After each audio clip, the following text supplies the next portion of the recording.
Aga pa nga yung asawa ko nanggigising na. Sabi niya bumangon na daw ako kasi wala siyang makausap. Pero paglabas ko nagsiselfone naman siya. Sabi ko naman sana may mainit na akong mainom. At akala nga namin tila na ang ulan. Pero bumuhos pa rin ang malakas na ulan. At sabi nga ni Papang nadulas daw siya. Sobrang dulas kasi at putik tapos sobrang lakas pa ng ulan. Tapos si nanay naman nalaglagan daw ng kisame. Kaya may sugat siya sa braso dahil may tumutulo daw sa loob ng bahay nila. Natuklap tuloy yung balat niya. Andito din nga pala yung mga taga-halahala kasi susunduin na yung mga pamangkin ko. Katulad nitong isang to, yan nga pala si Megan. 2 years old pa lang yan pero sobrang bibo na. Kaya niyang ubusin yung isang mansanas na yan.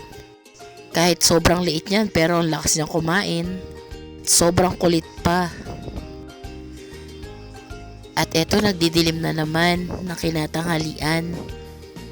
Lalakas naman ang ulan. Kaya umuwi na ako para hindi ako maabutan ng ulan. Nang hapon nga itong asawa ko nanguha ng mangga. Kasi nagluto si Papang ng alamang. At napakasarap talaga nitong mangga na to. Tapos isasawsaw din sa napakasarap na alamang. Sa dami kong nakain nasikura ako dito at galit na galit ako sa asawa ko. Kasi yaya siya ng yayang kumain ng mangga. Pero sabi niya nasarapan naman daw ako sa mangga. Kaya mag-taste na lang ako. Pero grabe talaga. Sinikmura talaga ako sa pagkain ito. Pero sulit naman. Pasensya na kayo sa boses ko kasi naulanan ako kahapon tapos may allergy pa ako. Habang nag-voice over nga ako, tinatawag na ako ng asawa ko. Kasi may tubig na daw at pwede na ako mag-ipit.